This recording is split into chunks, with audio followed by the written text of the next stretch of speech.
Well, hello and welcome to our next Macular and Me webinar from the Working Age Focus stream. These are going well as always. We had good catch up from last time, well over 300 views on the last webinar, which has been fantastic. So as you know, these are recorded now and go out live on or get hosted and posted onto YouTube and the Macular Society website on the last Thursday of the month. So we have a massive that's wrong, a catalogue is the word I was looking for, catalogue of webinars now for you to watch.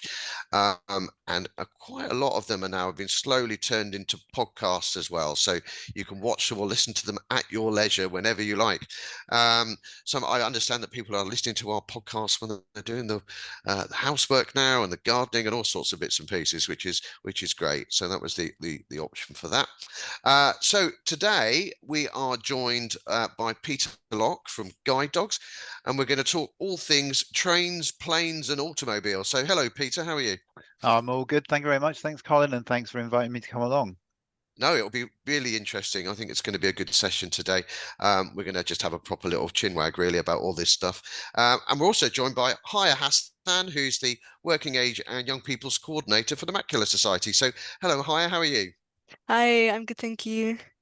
Oh, great. So now the good thing about this session, of course, is that we've all got lived experience. We all have a bit of sight loss, so we can all talk and pitch in from our points of view.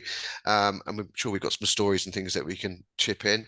We've also had a couple of questions in from before the session. So just to bear that in mind for the next one. If you're going to join a session and you want to ask a question, you can send it to us before the recording, and we'll ask the host. So I think what we'll start with though, Peter, is just a little introduction from you. And can you just tell us sort of a little bit more about what a rehab or a Rovi is as well? Yeah, absolutely. Okay.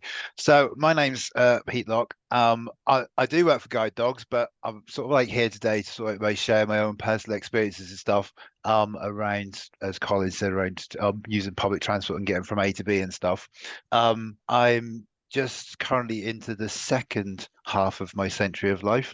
And I was diagnosed with Stargardt's, well, macular dystrophy when I was about 16. And over the last few years with work and stuff, I spent quite a lot of time traveling, both for work and in my own leisure time. I am a qualified rehabilitation worker or a vision rehabilitation specialist, as we're now known.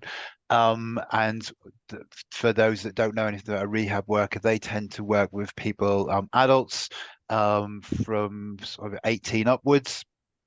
And they can support quite a lot of uh, areas of independent living skills and orientation and mobility. So we're going to talk a little bit about orientation and mobility, probably more about that in this conversation today. I'm also a qualified habilitation specialist, so I work with children and young people up to the age of 18 as well, so can broadly work across the whole age range.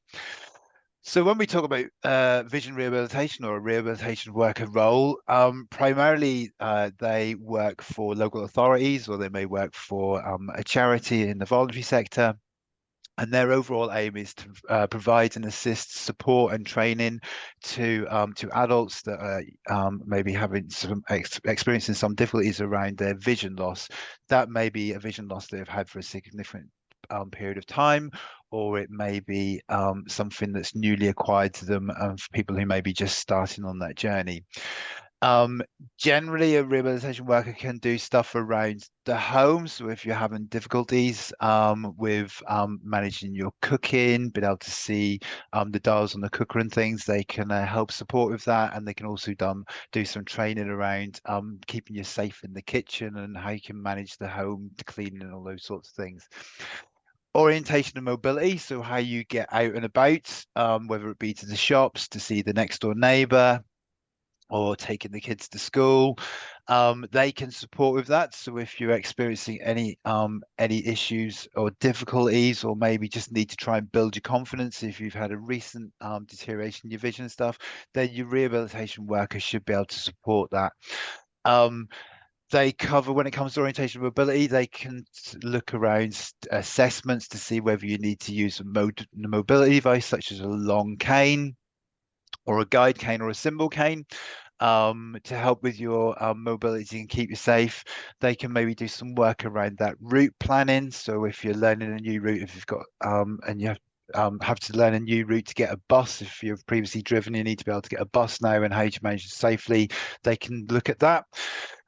They can also look around the use of low vision aids, such as a monocular for maybe seeing buses that are approaching, or maybe some of the newer technologies, like the magnification that you have on a mobile phone or a magnifier to be able to read the bus timetables when you're at the bus stops. But they can also help with some of that technology training around using some of the apps and things that we're going to cover a little bit later on. So really, if you are experiencing some difficulties, or you feel you need you're lacking a little bit of confidence in trying to get out and about using the buses, and planning your journeys and things like that, then I would really recommend that you contact your local rehabilitation service. Um, Cane training in terms of using a long cane, a single cane, and a guide cane, that really should be done by a qualified rehabilitation specialist. If you feel that you need to be assessed for any of those, then I would definitely be in touch with your local service. Now, In am I terms, right in thinking, sorry, Peter, am I yeah, right go in on. thinking that you don't necessarily need to be registered to make use of these sensory No, services from no, local no, authorities? because registration is voluntary. So therefore, we may have some people that are actually their vision actually meets the requirements for registration, but they choose not to be registered. So no, there wouldn't be a requirement that they are registered and stuff. Some local authorities, it depends on how you do it, whereabouts you live in the UK. Some of them you may have to go through a gateway team, which is a bit of a triage service, and other ones you may be able to go directly. So it'll be worth contacting or doing a bit of research to find out the best way of getting your referral to your local team. You may also come across an eye clinic liaison officer if you're ophthalmologist or you attend the low vision clinics in various hospitals and stuff. So the eye clinic liaison officer would maybe advise of how you can get a referral, or they may be able to make that referral to the local sensory support team for yourself, or you maybe get to your GPs. Some local authorities may also take self referrals as well. So it may take a little bit of digging around to try and find out. But once you've got your foot in the door, then hopefully a rehab worker will be able to come out and do an assessment. And they should generally cover a whole broad range of the aspects that we've touched around, how you're managing around the home, as well as are you safe, and how you get out and about and stuff as well. Yeah, Uh, I think it's so important, isn't it? I think people think that contact to their sensory team is a bit of a barrier, but as you say, it's so important. And especially if you've got a change in route or you've got an acquired sight loss a bit later on in life as well, because yeah. uh, yeah, Yeah, it's and is even the simplest of things. I've been working with someone just recently, and we've done a really good route up to a local shops. And then when I was like last week, they informed me that actually part of the shop building has actually been demolished in at the end of March, and they're actually putting a block of flats in there. So the route that we've actually put in for them, it was safe and it was manageable and it worked for them then. But now we're going to have to go back out and relook at that because we're having to sort of like change the way that they're going to access the site because of the building works and stuff. So and people change jobs. We're talking about the working age macular group. Officers sometimes change. Even I live in Belfast. I've also had conversations with Colin in the past about buses in Norwich, which is my hometown many years ago. And every time I go back, they seem to move the bus stops, and they're in different places, or they rejig the bus numbers and stuff like that. And I think public transport, I think probably more so in buses, that every so often someone thinks it's a good idea to reinvent the wheel, and they just try and like, rip the town plan up and put bus stops in different places, or they put totally different numbers on. And it's those things that can really make things quite anxious for people. I And think so. actually just being able to keep in touch with your local sensory support team, they can give some advice and then come out and help support on those things as well. Fantastic. So well, you started talking about buses, so I Yep. think it sounds like we're going to have a chat about public transport today. So we're going to have a chat about buses, trains, a bit about planes, and then those apps you were talking about. Yeah. So if we start thinking about buses, as you say, they can be a bit daunting initially when you're starting to lose a bit of vision. So have you got any sort of tips or hints or the do's and don'ts? So I use buses quite a lot. I think I'm quite fortunate where I live in Northern Ireland that we actually do have we have a really good bus service. I live on the outskirts of Belfast. Um, there are a number of things that I would always suggest when I'm working with young people and adults if we're doing some route work and stuff. One, I think, is about planning. And I think that's really, really key is to make sure that you plan your journeys well. And I think we can touch a little bit on this later on when we talk about our bus apps and stuff that actually helps us, how long is it going to take you to get to the bus stop? Quite often I would say if it's a bus stop, if you're going from like a busy town centre, and there's a bus stop where the bus would tend to maybe it may be the starting point for that bus, or it may be that it has a waiting period as opposed to another bus stop further down the line where it just generally picks up people. I would I would always maybe suggest going to that bus stop because it gives you a little bit more time to work out whether it's the right bus. um, some bus stops or some places in the UK, they have different coloured buses, use different coloured, are on certain routes. Norwich is a really good example of that. So they have the yellow lines and the purple lines and stuff. And so that helps when you see the front of the bus, the colour of it, it does give you a rough idea that it is going sort of like in the general direction that you're going to. The only thing the only caveat I would suggest on that is sometimes is that if the bus breaks down and they have to put another bus on, you may not get the right coloured bus, but generally it does tend to work quite well. So make sure that you get there in plenty of time. If you use a monocular, which I'm showing you on house, or a pair of binoculars. So a monocular is just a small telescope that you can put in your hand. Again, rehab worker or someone from low vision clinic may be able to tell you a bit more about those and demonstrate how they work.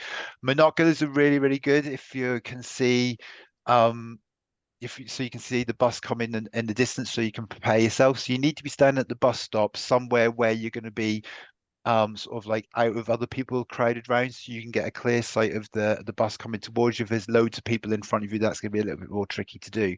So you can use things like monoculars to see whether the bus is approaching. I used to be able to use a monocular to be able to see whether the bus number. So once it was close enough, I'd be able to see what the bus number was. Unfortunately, not able to do that now because of vision deterioration and stuff. But it's just actually a general idea that there is a bus approaching, so you can get ready to make sure it's the right one. If you're a cane user, I would say use that at bus stop, especially if you're a cane user that doesn't use a cane all the time, but maybe at the bus stop is a real good time to use it because one, if you're standing somewhere that's quite visible to the bus driver, the chances are if you're the only person there and you're not sure whether the bus is going to stop or not, my general perception of it is that a bus driver will stop and just double check. I have to say that some bus drivers, when I didn't use a cane as much as what I do now, bus drivers used to get a little bit angsty if you used to stop the bus and ask if it was the right number or not. Whereas if you have a cane, I think it just breaks down that barrier a little bit. So if you are if it's a symbol cane or a guide cane, or even if it's a long cane, then I think it just actually help with that. So stand somewhere it's visible. You can use your binoculars, see if the buses come and see the numbers. I think sometimes monoculars are also quite good if you've got a bus stop that actually has the scrolling screen that actually puts all the detail up, so it tells you the bus numbers and what order and how many minutes they're coming. We in North Belfast, we have them that are made out of LEDs and they do pixelate quite badly when using binoculars, so they are quite hard to read. But I know in some other places where they're almost like a proper LED TV screen, they are a lot easier to use. So with a binocular, you can actually see if the buses are coming in, whether it's on time and stuff. So it's about getting yourself in that position to actually check. And generally, a lot of the bus companies now, they actually have a live stream, so the bus is actually tracked and linked to that bus stop, so it should give you, if your bus is like 4 minutes away but there's two other buses in front of it, they should be in sequential order, so it just allows you to think, right, well, I've got two buses and then mine should be the third one. It generally works okay. Sometimes if you've got two buses that are coming really close together, you may not be fully reliant on that. But that, I think, as technology has advanced, I think it has made it a lot easier. Yeah. Um, Bus So timetables it's gone. Yeah, I was just going to say, I think that this I always talk about symbol canes as a stepping stone yeah, really to good mobility, and symbol canes are one of those things that is one of those first little things you can start using it for to sort of attracting the bus driver's attention and actually yeah. stopping the bus, and actually then you can just pop it away afterwards. So you just start to use it a little bit, and for me that just builds confidence slowly, I think. Yeah, absolutely, absolutely. And again, your rehab workers should be able to give you some advice and support on that. And Yeah, some local authorities may actually provide you with those or point you in the direction of where you can get them from. So yeah, yeah, absolutely. Thimble canes are the good starting point for that, and like it is a good way of actually letting the bus drivers and other people.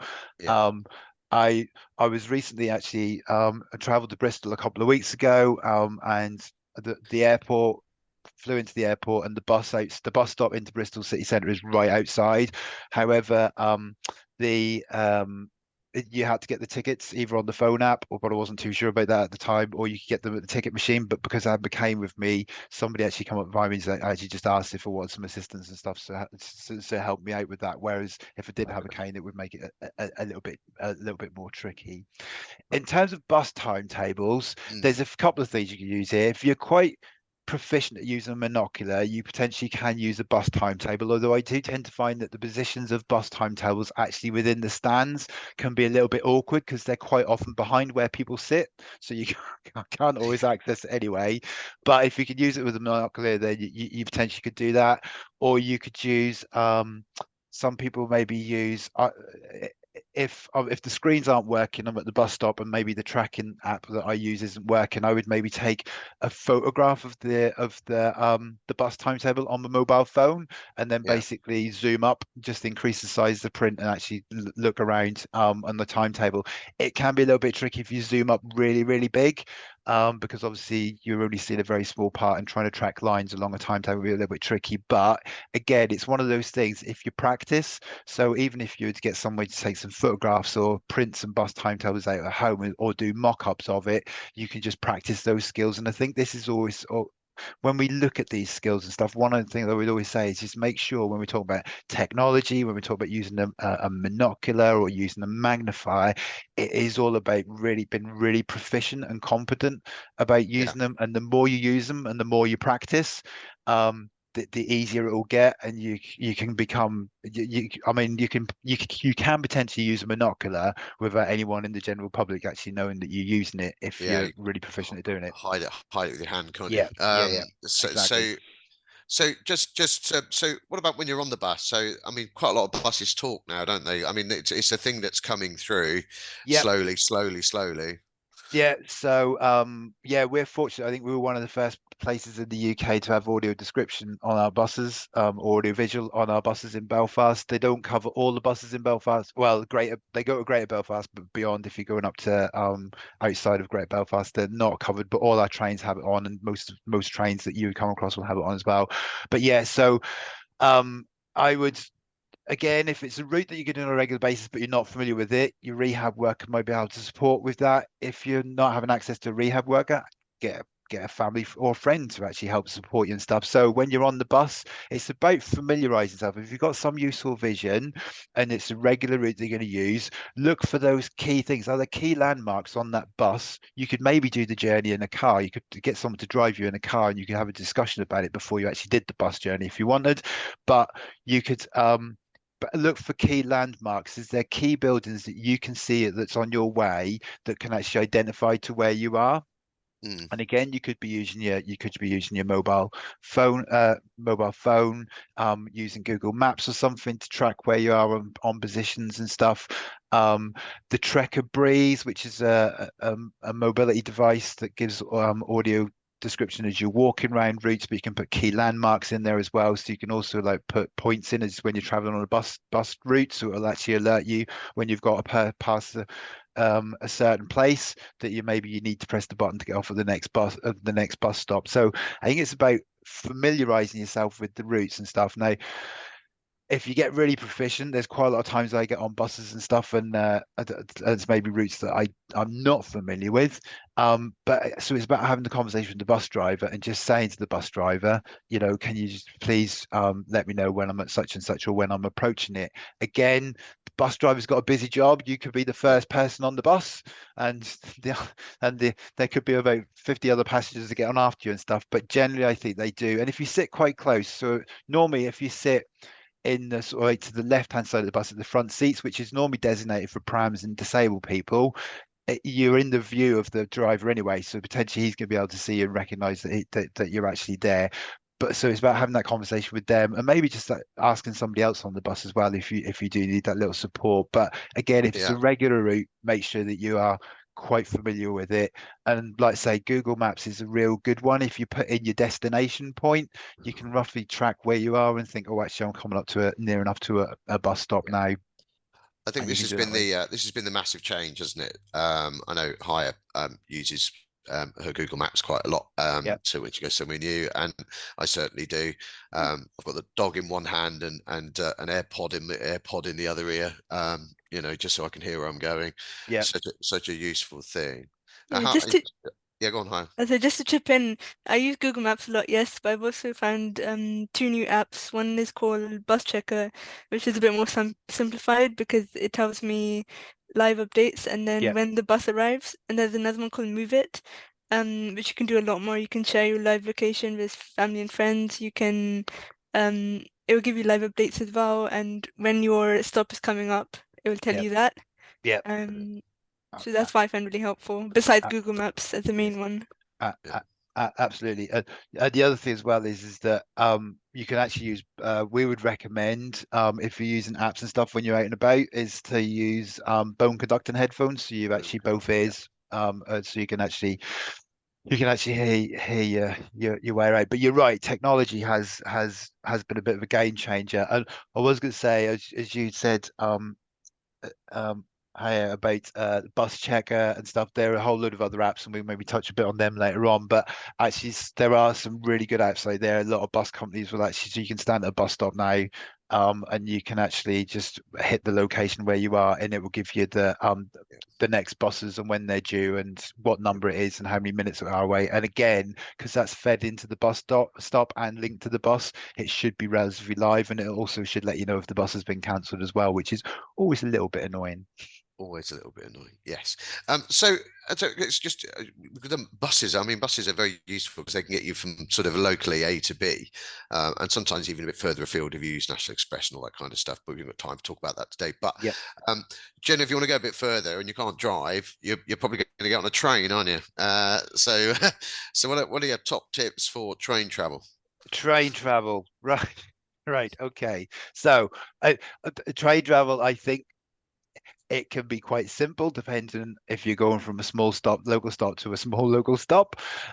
It can get really, really complex if you are going to some of the bigger train transport hubs within the UK. So I know when we'd had this initial call, Colin, we talked about Birmingham New Street. Yeah, Birmingham New Um, Street. What a nightmare. Birmingham New Street is just yeah, it used to be one that when the main concourse all used to link together, whereas when they did the whole big upgrade about 8 or 9 years ago, you now go on into the main concourse is actually separated out and it's all in amongst the shops, and you actually have to go through ticket barriers and stuff like that, and that can become a real big challenge. um, as can some of the ones as can some of the ones in London. And I think part of the problem as well is that it's actually trying to then locate a member of staff. Ticket barriers are normally okay because there is a member of staff there, and if you get stuck, then someone can radio ahead and stuff. I would say if you're going to go through the big stations and you're not very au fait with them, I would suggest maybe booking assistance, and you can go for Yeah, national rail inquiries and booking assistance for that. And they generally will they'll you can book it from the nearest station to where you're going to get your train. If you're transitioning, I don't know, if you're going from Bristol and you're going to Edinburgh or something, and you need to go through Birmingham and change at Birmingham and stuff, somebody should put you on the train in Bristol. You just go to the desk, they'll put you on the train. Someone will meet you off at train and then make sure that you're over onto the right platform in Birmingham, and then put you on the train to take you up to Edinburgh, and someone should meet you off the end. So I would, if you're a bit rushed for time, or you just feel actually I'm going to be quite anxious about this, I would book in advance, and you do need to give them a little bit of notice. I think it might be 24, 48 hours 24, notice, 24 hours. 24 Yeah. hours notice. So Yeah. I generally, I mean, I have experiences of various stations, Coventry, Leamington. They are normally pretty good. I'm backwards and forwards to various offices and stuff. And I don't often know what time meetings are going to finish and stuff. So I will just turn up to the stations and stuff. And the staff are normally, if it's not during rush hour, staff are normally pretty accommodating. And I've like Avanti West Coast, the staff in Coventry have always been really good. So I've just got off the train, and a member of staff is just, with McCain. A member of staff has just come over and just asked where I'm going, and they've just made sure I've got on the right train and stuff. So I think Yeah. it that that assistance is there. If you definitely need the assistance, I would book the assisted travel through the National Rail Inquiries. If you're not, if you're gonna sort of like just do your own thing, they're generally, a lot of the stations are pretty good. You won't always find staff at rural stations, so that can be a little bit more tricky. Again, I think some of this comes down to planning as well. So make sure that things like apps, national rail inquiries. I tend to use the train line, Me and I too. tend Yeah. to book my tickets on the train line, because you can actually have your tickets. And again, we'll come on to the about apps later on, but you can actually book your ticket and you get your ticket on your phone. So you literally, everything you need is on your phone. When you the day of your travel, it will quite often alert you to tell you what platform the train's leaving from, and if you've got a connection, it will give you an estimated, then I'll update that later on. If, like me, a couple of weeks ago, traveling back from Norwich, I had a cancellation on the train.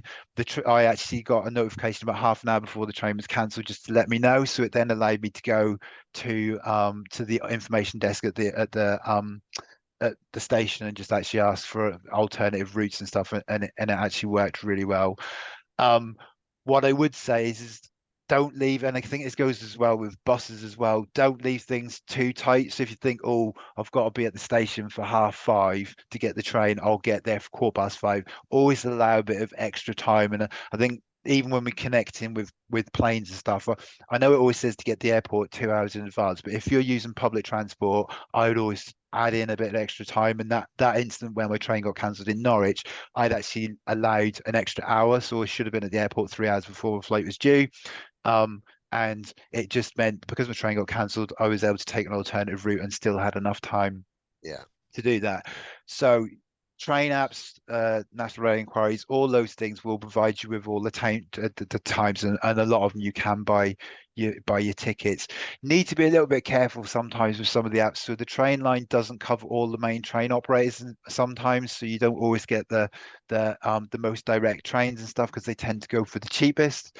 But generally they are good, and I like them because they're just, everything is all on one. Your tickets and everything are all on the phone, and you just need your Yeah. phone just to get through. Sometimes there isn't an option. So when you book your tickets for the train, if you're doing it on the app, just check to see whether, before you purchase tickets, whether you can actually have an e-ticket, which is the one that gets emailed to you, or you store it on your phone. Things like Stansted Express from Stansted Airport to London, they don't.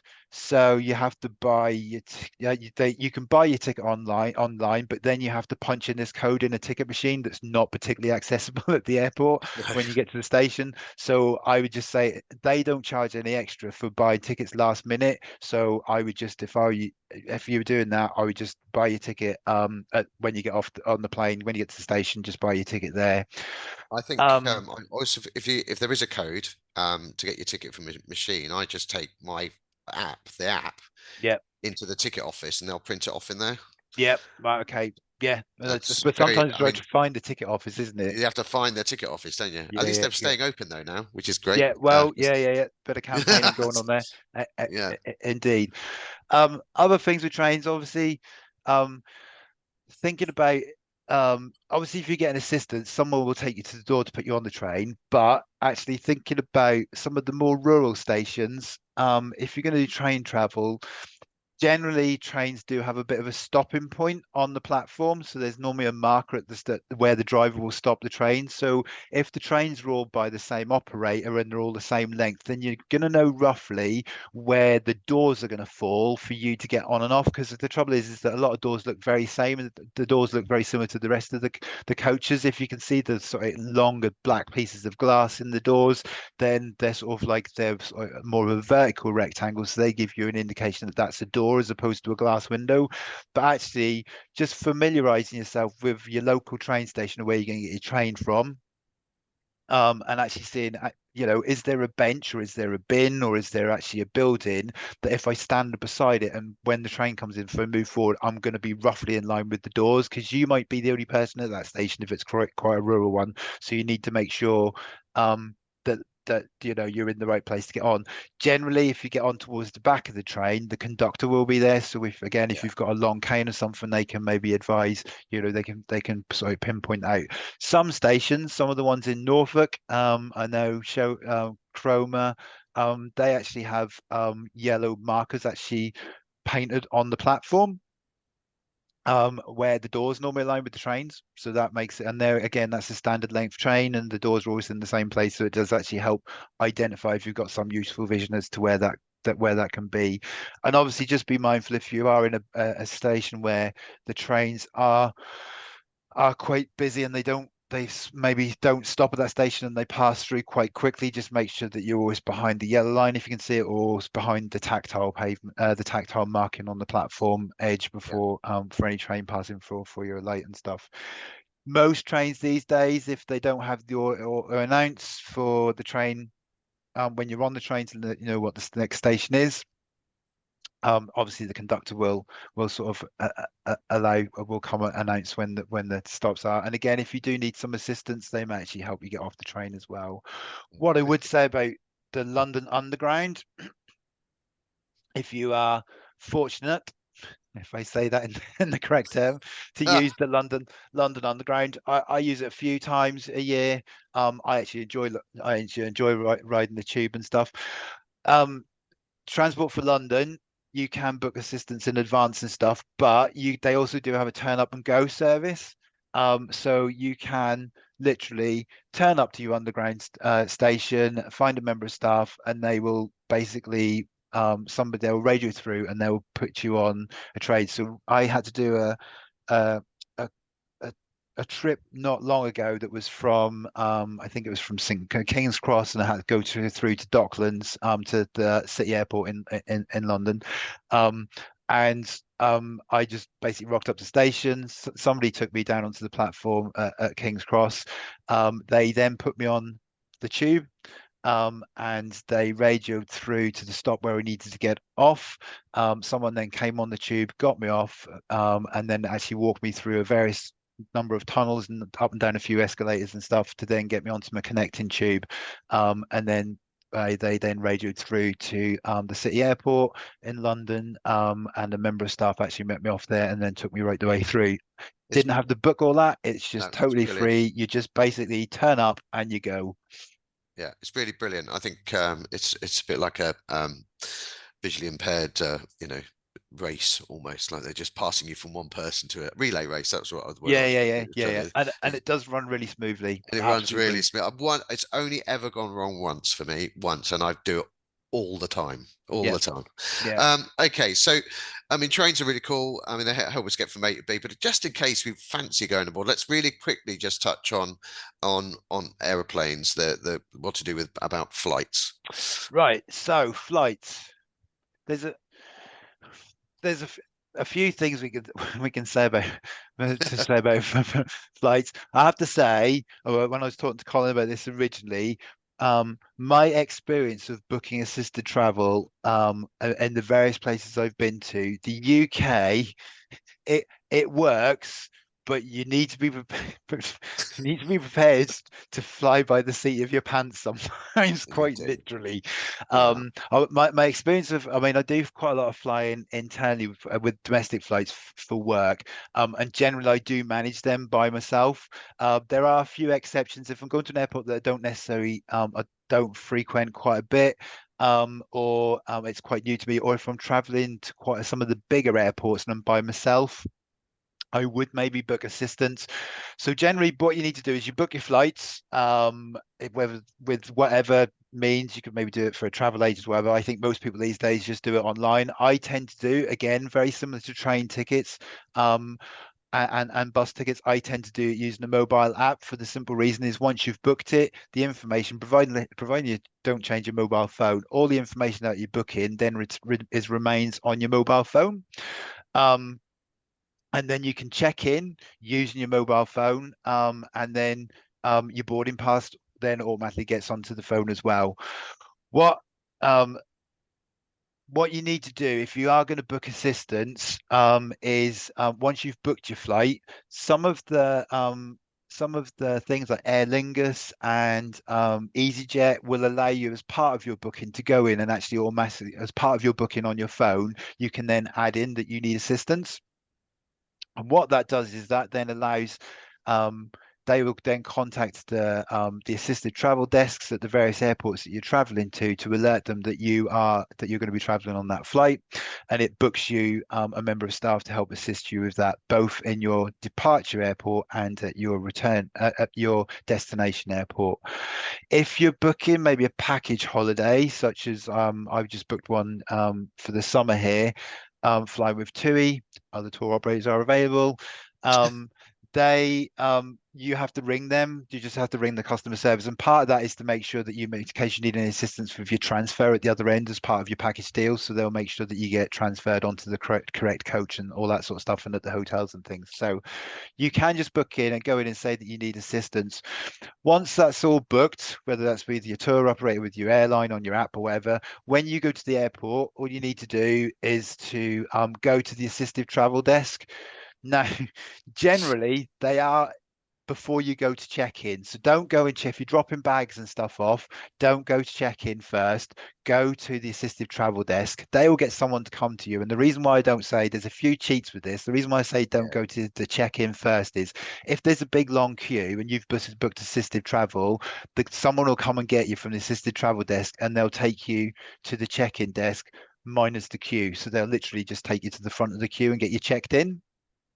Yes. Um, they will then take you up through security, and again, you will tend to go through a designated game. It tends to be what they class as the fast lane, so the people that pay extra money to get through security really, really quickly, you, as part of assisted travel, you'll do that free of charge.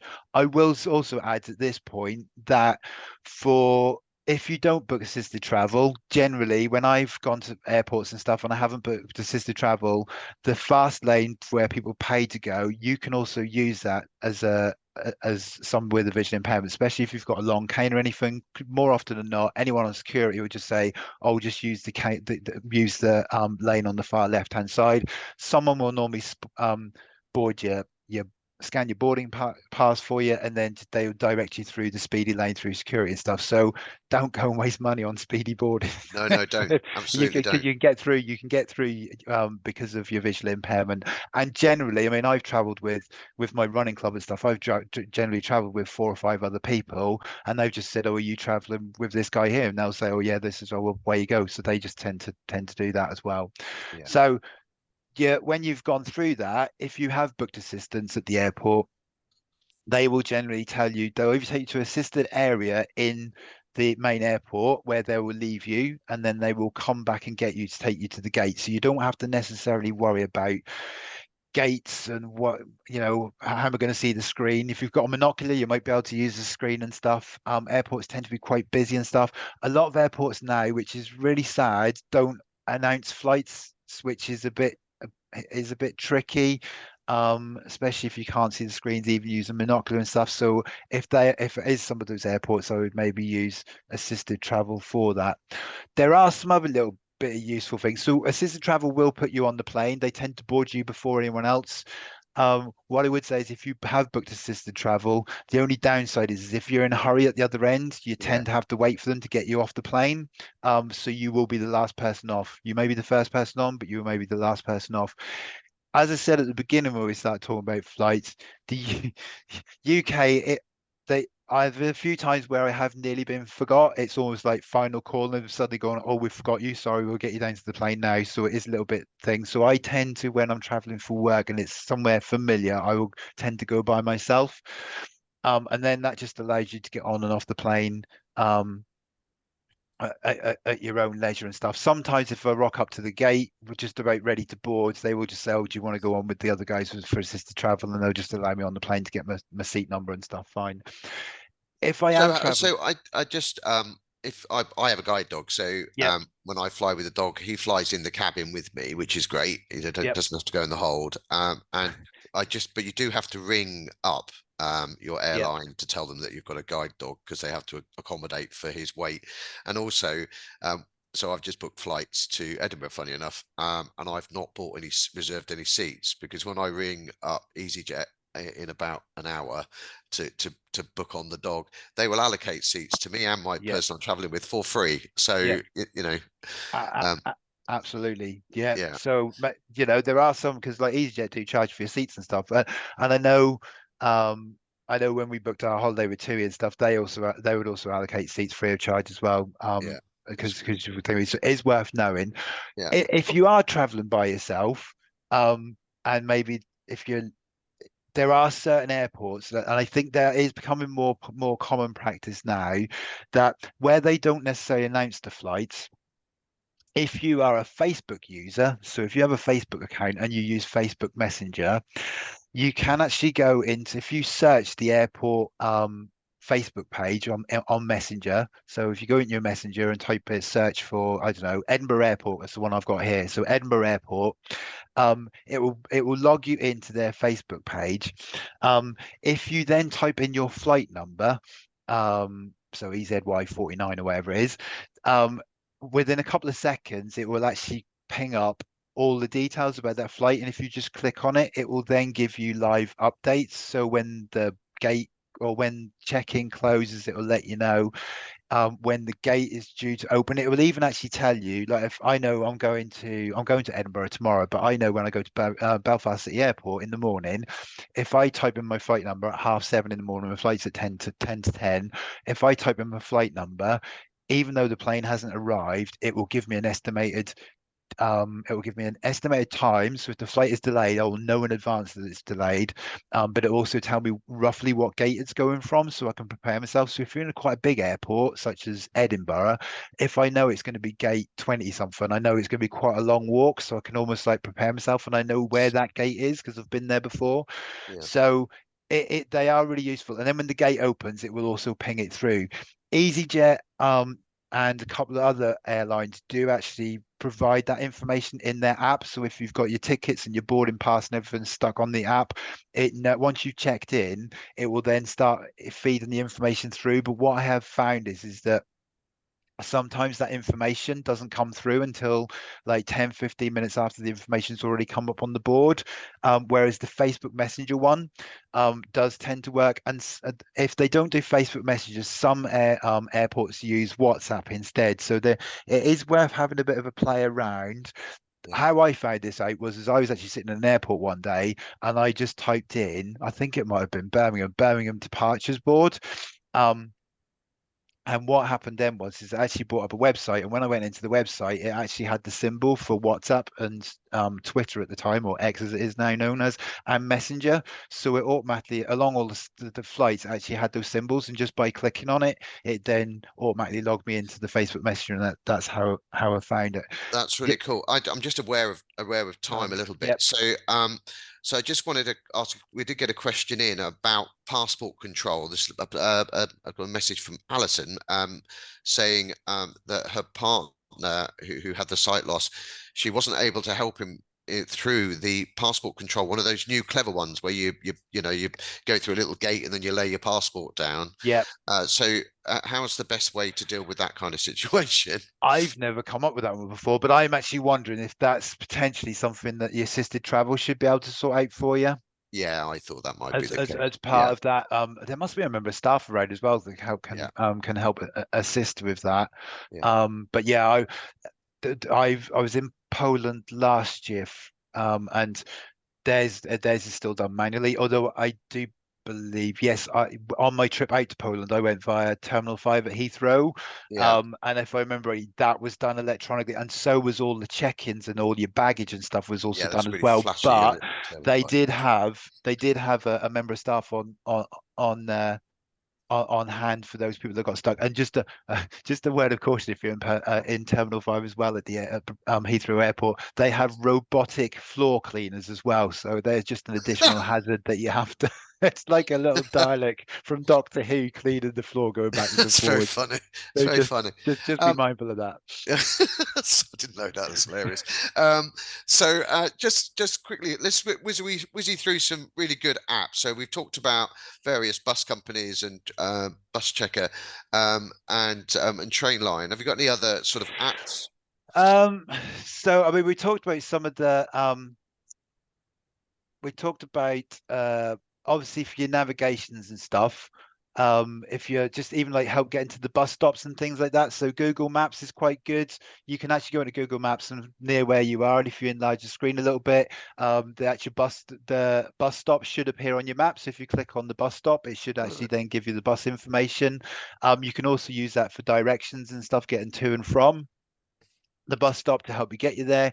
Soundscape. I know a lot of visually impaired people were really disappointed last year when Microsoft pulled Soundscape because it is such a good navigation app to help you from get to A to B. You can put in favorite places, landmarks, beacons, and all sorts of stuff, get you to the local shops. It was really, really good. And I know Hyatt's talked about Move It as well. But Soundscape has been relaunched. So Microsoft kindly made the coding for it. Oh, free share. It Yeah, made it free share, and yeah. there's a couple of well, there's about 5 different versions of it now. So the Scottish Tech Army version of it is the one that we would recommend from Guide Dogs. That's been thing, and they're currently tweaking on that and working on it. Now that's only available on Android at the moment. Sorry, on Apple at the moment. It's not available on Android, but there is talk that they are moving that over to Android. Whereas Google Maps obviously is available on both devices. Blind Square is another one just to help with your general orientation and stuff. Yeah. I mentioned earlier on about a Trekker Breeze. There's like a separate device. I think sometimes you just need to be. It's really good that everything's on a mobile phone because you can do your getting to and from tickets, getting to and from the bus stop, your tickets and everything. It's all there. You can even purchase your tickets on your app and stuff like that. It's really, really good. However, you need to make sure that you've got plenty of juice in your thing. So if you are going to be reliant on GPS to get you whether you're to the bus stop or on the buses, you need to make sure that you've got plenty of sort of like power in your phone, and maybe if you use it on a regular basis, carry a battery pack as well, just so you can charge it on the Okay. move. Yeah. You also need to make sure that you've got good coverage for like 4G, 5G, even 3G in some rural areas, because otherwise those aren't going to work. That's the advantage of a Trekker Breeze. That's a standalone device. You can use it outside of your mobile phone, and that doesn't require mobile phone signal and stuff. That's purely done mapped GPS. on GPS and stuff, Yeah. and you can put landmarks and stuff on that as well. So that sometimes, if you look quite rural and stuff, that actually works quite well. So there's a whole host of those. I would say, obviously, we touched on some of the like Transport for London websites and stuff. There's a lot of the bus companies was actually looking through all the apps there earlier on. So First Bus, they do all the First Bus is probably one of the biggest bus companies across the UK, and they have you can buy your tickets on there, and you can do all your timetable and get live tracks on that sort of stuff. So then you've got Bus Times London if you're in London, Translink NI for anyone in Northern Ireland. So there's a lot of the things, like a lot of the different regions in the UK, their tour operators or their bus operators, they actually have, they tend to have their own apps and stuff. So if you're just staying local, they may be okay, but if you're going a bit further afield, you may need to use some of the other more nationwide apps as well. Yeah. Brilliant. Higher. What about you? Any apps you can think of other than the two that you've mentioned? Um, yeah, I also use another app called Lazarillo, I think it's pronounced. Yep. That's similar GPS. And I use it in conjunction with Google Maps. Yeah. It can also do indoor navigation. So for example, if you're inside a mall or like an office environment, it can tell you like if a door is coming up. And it uses a similar audio beacon system. Um, that's one app. Yeah. Yeah, Clue is another app that you can use for indoor mobility. So actually, some of the quieter railway stations and stuff like that, you can use your camera on your phone. You have to walk over the route to start with. So again, rehabilitation won't be able to sort that out for you. But it will give you directions and alert you to steps and stuff like that. So that's actually really good. What I would say about the Clue app is you need when you're recording the routes, so you pre-record all your routes, and it actually then uses the camera and things in the environment to work out where you are from that Yeah. recording. It's better to do it in quieter times. So if it was at a station and stuff, to try and get it done when it wasn't so busy, because if you've got people within the video, it will actually see them as landmarks and stuff. So you just need to be a little bit careful of that. I'm not sure about Lazarillo. Was a really good app, and I believe that is available for both Android and Apple. The only thing is, and I don't know whether it's been updated, is when I trialed it probably about 18 months ago, just need to be a little bit mindful of the how you may be able to tell me if it's been fixed or not, but the roundabouts, because it was morely based in Europe, that the roundabouts, we obviously go around our roundabouts clockwise, but that assumes that you go around them anti-clockwise, which meant that the first exit from my nearest roundabout to me, I was going to Tesco's and it said to take the first exit, which was actually the one to the left when I actually needed to take the third exit because it was going around the roundabout the other way. Yeah. I've not had an issue with that recently. Right, okay. They may have updated it. They may have done it as a regional thing. But yeah, I mean, they're all really, really good apps and stuff. They do work really, really well. Brilliant. So that's fantastic. So we've talked basically everything from as trains, planes, and automobiles, as promised, so all types of public transport and apps. I mean, Peter, thanks very much for your time today. It's been great. It's been, I mean, loads and loads of really good information that people can use with all types of transport. So thanks very much for coming along. And Hire, thanks very much for joining us as well. Um, in the we have a myopic macular degeneration session is the next one of our recordings, which will be for March. I nearly said April then. I think that's just wishful thinking for my holiday. But there we go. But again, Peter, thanks very much for your time. No problem. Thank you very Excellent. much. And no problem at all. And Hire, thanks for your joining us as well today. So we'll catch you next time. So thanks very much for listening.